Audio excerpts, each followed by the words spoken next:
My name is Lisa, and I come from a very loving family. As long as I can remember, family has been one of the most important things in our lives.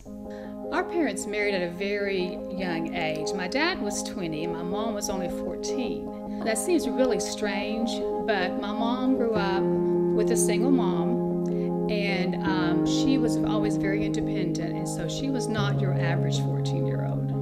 I have 2 sisters and 1 brother, and between the 4 of us, we have 11 children. Our family has always been very close, and I think the main reason for that would be my daddy. Most people that know my daddy would know him as Granddaddy. When I think of Granddaddy, I think of strength. My daddy, who most of us call Granddaddy, grew up in a pretty abusive, neglectful home, and it's definitely by the grace of God that he overcame that. My daddy was a quiet man, such a strong man, even in his silence. My daddy was a forgiving man. I hate to admit it in front of everybody, but I was quite a rebellious child. My daddy forgave me, and he taught me very early on what forgiveness was all about. And of course, I can't think of Granddaddy without thinking about jokes. Granddaddy always had a joke for any occasion, and a lot of times it was the same joke over and over, but it didn't matter. I just think the love of Christ was shining through him at all times, and people recognized that. Granddaddy was always a very active man. He was always on the go, going to all the kids' activities. He was going day and night, couldn't keep him down. So it was really quite a shock when he became sick. As far as being sick, the only 2 things I remember about my daddy are he had an accident where he lost an eye, and so he had to be in the hospital for that. And then many years later had a surgery on his shoulder. Other than that, he was a very healthy, strong man. And so the day that my daddy got sick came as a very big surprise. When he told my mom that he felt like he needed to go to the doctor, he wasn't feeling well, we knew then that something wasn't quite right. As the days progressed and we got different diagnoses from different doctors, he tried to stay upbeat, he tried to stay active, but you could tell that there was something that just wasn't quite right. In the next few days, we went through a series of diagnoses. First of all, pneumonia, and then he woke up several days later and his skin was yellow. And so a test for hepatitis C came back and it was positive, so we thought that, and we were okay with that because that's definitely something that you can recover from.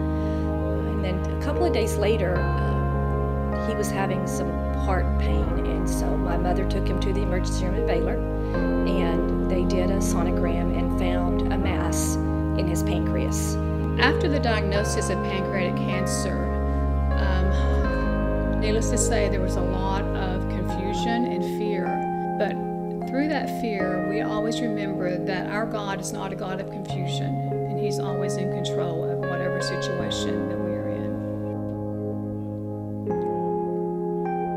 There was a lot of fear that crept in. It's hard to sit in a doctor's office and hear them tell your daddy that you have pancreatic cancer. May 23rd started out as a usual day. It was going to be a big day for Granddaddy because that's the day he was going to have his first chemo treatment. And just before they hooked him up for the chemotherapy treatment, he said he thought he needed to go to the bathroom because he knew he would be in the chair for a long time. And so they unhooked him, and he went into the bathroom to use the restroom. And several minutes passed, and he hadn't come out. It took several minutes for anyone to find the key, and once they did and opened the door, I saw my daddy on the bathroom floor. We thought had passed out, not sure exactly what had happened.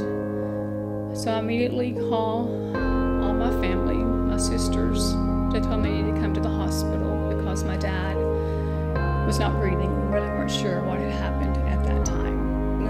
remember her saying, "Daddy's not breathing." And I was trying to figure out why he wouldn't be breathing from just having a chemotherapy treatment. But we would later find out that my daddy had a heart attack. And the doctors worked and worked and worked to try to bring life back into his body, but they were unsuccessful. I will tell you, there were times it was hard not to be angry at God. But, you know, you just kind of feel bad when you get angry at God because he's God, you know. But you want to direct that anger somewhere. That's what Satan wants you to do. And I'd be lying to you if I told you that we were not devastated, that we were not sad, that we did not cry.